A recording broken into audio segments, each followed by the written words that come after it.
എത്ര അപകടകരമായ വർഗീയ മനസ്സുള്ള ഒരാൾക്ക് പത്രത്തിന് മതം ചാർത്തി കൊടുക്കാൻ പറ്റും? നാളെ നിങ്ങളെ എങ്ങനെ വിളിക്കും? അപ്പോൾ മാനേജ്മെന്റിന്റെ പേരിലാണെങ്കിൽ നിങ്ങളെ നാളെ എങ്ങനെ വിശേഷിപ്പിക്കും? നിങ്ങൾക്ക് എന്ത് ചാപ്പയടിക്കും? അല്ല, ഞാൻ പറഞ്ഞുതരാന്നേ, നിങ്ങൾ തെറ്റായ വ്യാഖ്യാനം അതാണ്. ഞങ്ങളിതൊക്കെ കേൾക്കൂ, ഞങ്ങളിതെല്ലാം പ്രതീക്ഷിച്ചതാണ്.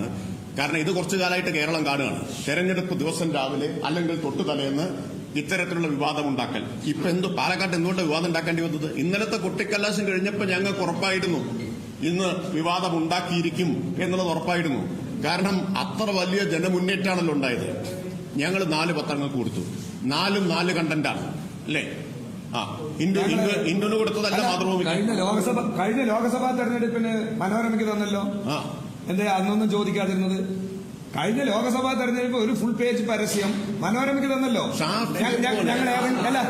നിങ്ങളിപ്പോ മനോരമയുടെ ലേഖനം ചോദിച്ചല്ലോ, മുസ്ലിം പത്രമെന്ന് ചോദിക്കാവോ? അല്ല, നിങ്ങൾ അങ്ങനെ ചോദിക്കാവോ? ഒരു പത്രത്തെ, ഒരു ഡെയിലി ന്യൂസിനെ ഒരു മുസ്ലിം പത്രമായിട്ടാണോ ചിത്രീകരിക്കേണ്ടത്? അങ്ങനെ നിങ്ങളെ വ്യാഖ്യാനിക്കാൻ പറ്റുമോ? മനോരമ പത്രത്തെ അങ്ങനെ വ്യാഖ്യാനിക്കാൻ പറ്റുമോ? ഷാഫിയെ പോലൊരാൾക്കല്ലാതെ ഇത്ര പച്ചയായി വർഗീയത പറയാൻ പറ്റില്ല. അതാ ഞാൻ പറഞ്ഞത്. നോക്കൂ, SDP-യുടെ കൈപിടിക്കുക, ജമാഅത്തിന്റെ തോളിൽ കയറിയിരിക്കുക, എന്നിട്ട് പത്രങ്ങൾക്ക് മതം ചാർത്തി കൊടുക്കുക. ഇതൊക്കെ കേരളത്തിൽ ഒരാൾക്ക് സാമാന്യം ഒരു പരിഷ്കൃത സമൂഹത്തിൽ ജീവിക്കുന്ന ഒരാൾക്ക് പറയാൻ പറ്റുന്ന കാര്യമാണോ? ചെയ്യാൻ പറ്റുന്ന കാര്യമാണോ? പാലക്കാട്ടുകാർക്ക് ഇപ്പൊ തനി നിറം മനസ്സിലായി.